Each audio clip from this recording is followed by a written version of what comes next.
Guys! Ako yung mga ngahas gumawa ng, anong tawag doon? Yung sisig. Sisig, pero tuna. Ito. Yan, ingredients ko ay, tama ba ga? Sibuyas. Ito, yan panggisa. Ay, hindi pala. Yan ang pangbudbud sa huli. Bubudburan ko rin ng, ayan, murang sibuyas. Ito ay panggigisa ko kasama ang bawang. Ayan, nag-aagalit ang mantika. Kasi yan ay mantika galing sa tuna. Yan ang tuna. Dinidrain ko na. Oh, ano siya? In oil. So, ayan. Yan yung oil sa lata ng ng tuna. Yan na lang ang ginamit ko. Laka. Nangangalit siya. Ilagay na natin to. Igisa na natin yan. Yun. Yan. Yan. Para hindi na siya magalit. Oh, diba? Sana hindi siya maraming mantika. Yan. Ipapaano lang muna natin yan. Translucent. Samahan na natin siguro ng garlic. Yan.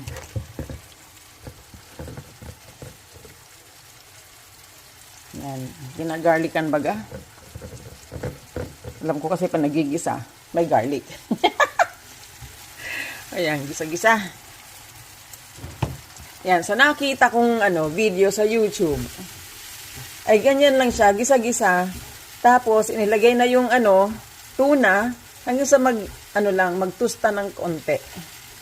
Tutustahin lang ng konti ang tuna. Luto naman na yan dilata yan Luto na yan, tutustahin na lang. Sana matusta siya. Ayan. Oh, siguro ilagay na natin ang tuna. Ito. Bali, 2 lata yan. Ayan, 2 lata yan gagawin ko.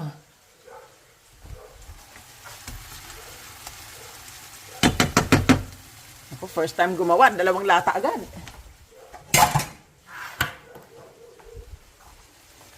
Bongga.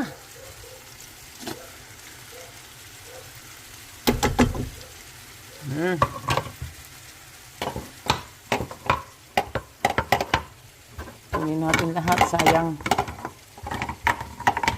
Mahal pa naman ng tuna. $6.30. Itong latang malaki.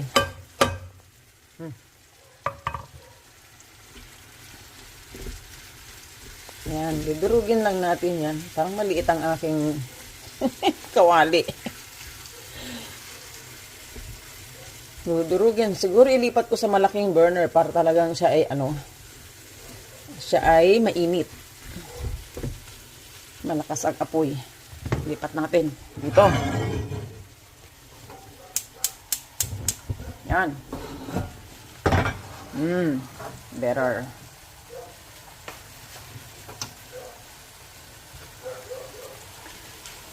Okidoki. So ito ay tutustahin lang natin. Medyo naghihintay tayo ng konting panahon. At yan, babalik tayo kapag malapit na siya.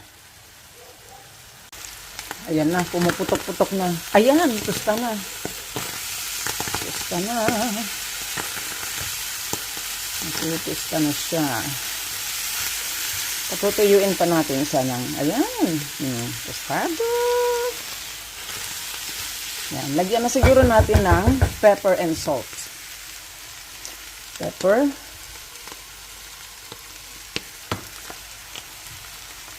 Salt.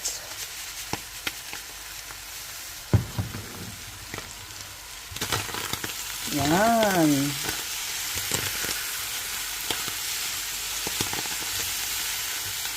Yan.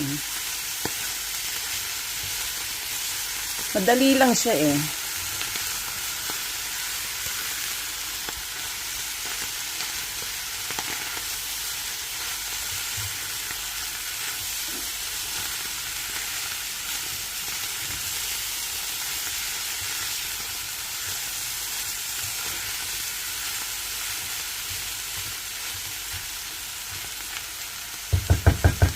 Okay na siguro siya. Wag na nating masyadong patuyuin kasi baka naman yung dry na yung kanyang texture. Okay, now we will add in soy sauce daw.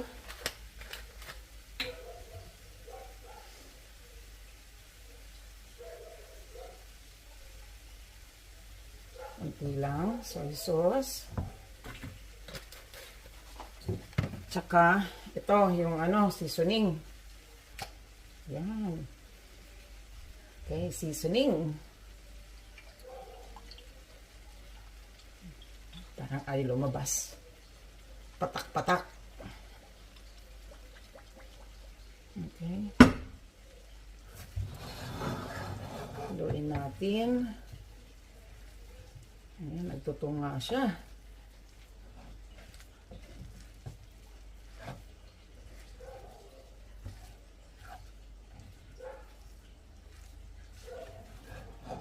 Okidoki. Tapos, lalagyan ng, yan. Ano ini? Mayonnaise. Tansya-tansya na lang, guys.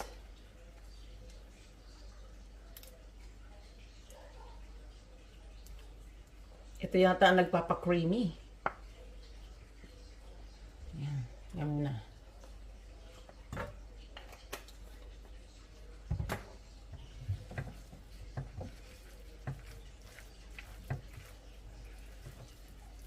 Yan.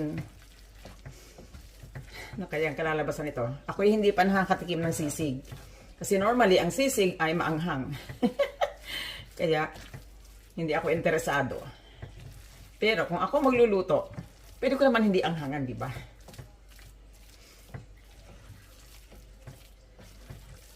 Yan. Yan. Creamy na siya. Dagan ko pa kaya.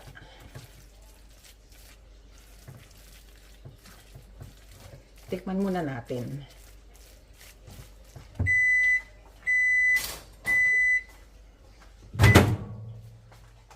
Tikim-tikim.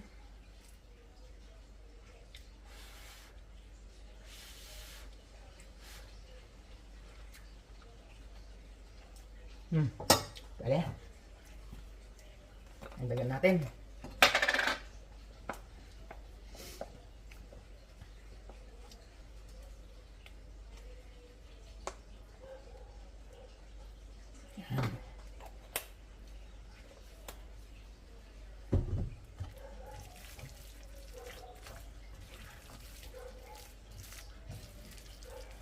Yan. Ihalo na natin ang sibuyas. Lahatin na natin. Hindi ako mahilig sa sibuyas, pero maganda raw itong pulang sibuyas kasi rich in sulfur. Tapos, lagyan na rin natin ng murang sibuyas. Ayan, pang lang siya. Pampaganda. Pero syempre, nutritious din yan. Masaklap nito, kakaunti lang ang bahaw ko. Kunti lang ang kanin ko. So, siguro mag-i-slice na lang ako ng pipino. Cucumber. Di ba? Yan na ang aming dinner. Rich in protein. Beautiful. Look at that. Yan na siya. Yari na ang aming sisig. May naiwan ba akong ibang ingredients? Oh, guys, kayo nang bahala. Sarap! Hello guys, dinner time! And here is, ta-da! Ang aming sisig. How is it? Good. Fish. You're supposed to put, where's the calamansi jar? It's over there. And I have a little bit of rice. Kaya, naglagay ako ng pipino. Yan, para mabusog kami. Oh, and you used my spoon. Can't have everything. Yan, ang aking kalamansi. Nako, last year pa to na na harvest. Oh, meron pa din ako hanggang ngayon. Lagyan natin kalamansi. Now it smells like ass at the moment, I'll tell you. Ubusin ko na itong rice kasi ilang araw na to. Where's my fork? So I didn't get a fork, but you said Oh, it's on the stove. you tell me you don't need one, and then I got to go and get them. It's on the stove. I have to carry everything, honey. Oh, it has to be the bloody one I don't like. Oh, hey, we can swap. It's easy. That with a spoon I don't bloody like. Dalawang klase yung aming kubiertos. Dalawang design. Ayaw niya to. Hate na hate niya to. Gusto niya to. Yan. Sa'yo yan. Now, lagyan natin ng calamansi juice. Ganyan lang.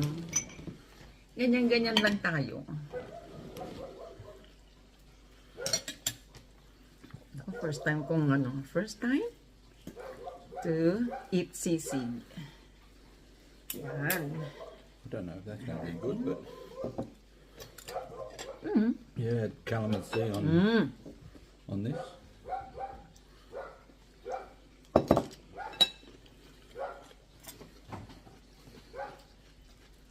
How is it? It's okay. It's refreshing with the cucumber.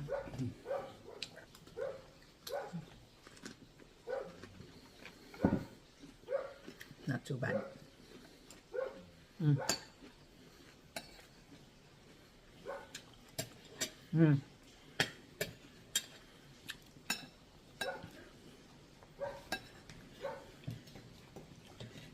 Yung ibang tao, nasasarapan sila pag maanghang yung pagkain. Hindi ko maintindihan. Kasi ako, pag kumain ako ng maanghang, hindi ko nalalasahan na pagkain kasi namamanhid ang dila ko. Yun, kaya ayoko ng maanghang.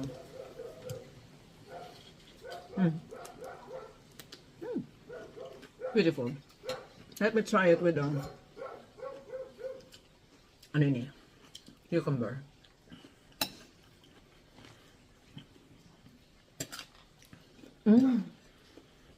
Sarap. Masarap to mix in. Refreshing. Laging. Like a salad. Sarap. So, pwede na siya kahit cucumber lang. Maubusog ka na. Basta, marami lang yung tuna mo. Gaya nito, 2 lata yung ginawa ko. Mukhang marami para sa dalawa. Para sa amin dalawa.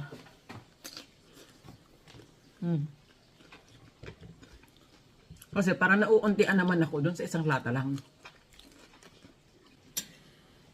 Meron ako dito sa bahay, isang sizzling plate. Next time, I'm going to do a pork sisig. Like the normal sisig. With pork belly. Yummy. Sizzling. On a sizzling plate. Put in on the fire. No. While I'm cooking, put the plate in the fire. And make it hot. Make it hot and then, yeah. You don't pick the bloody thing up with your fingers.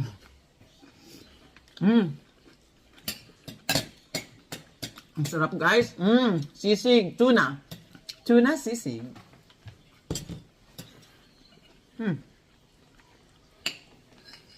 Yumminess. Ganun lang pala yun. Hindi siya complicated.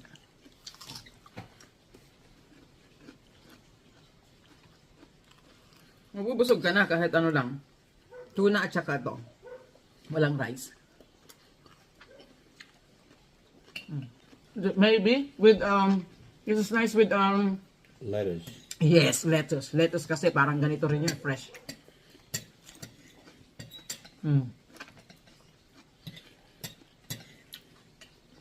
How is it? Eat a lot of tuna, honey. More tuna because there's a lot of tuna there.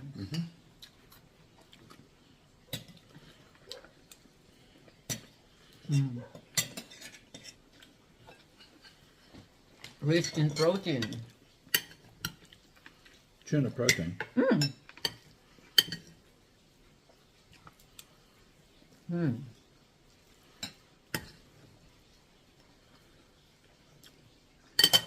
Put calamansi? On me. No. Nilagyan niya yung kalamansi doon sa ano, pepino. Something different. First time na naman ng inyong alatsambang kusinera.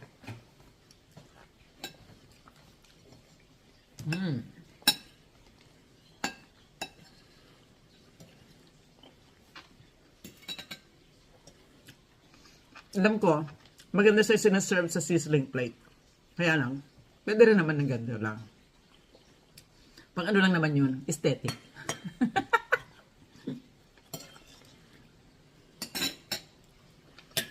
At saka, mas bagay siya sa baboy kasi nilalagyan ng itlog para maluto yung egg on the plate.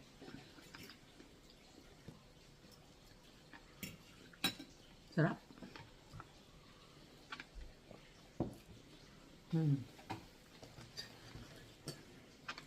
Not bad. Siguro sakto lang isang pera. Ang isang latang nako, tuna. Natakaw mata na naman ako.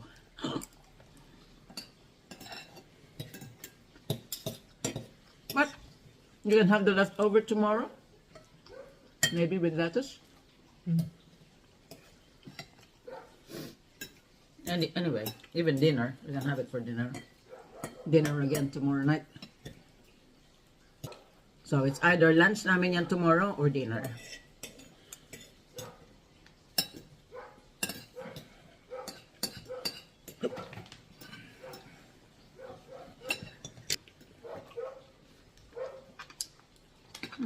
Busog ako.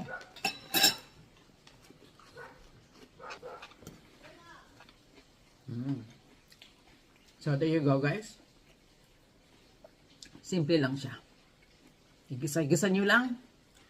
Tapos, patuyuin lang siya.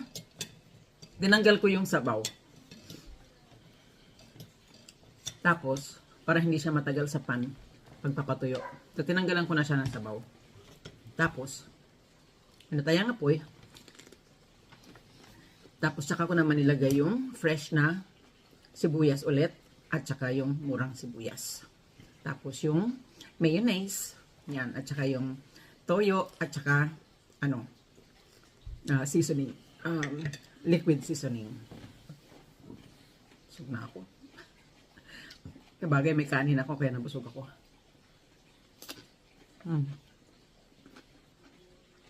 There you go, guys.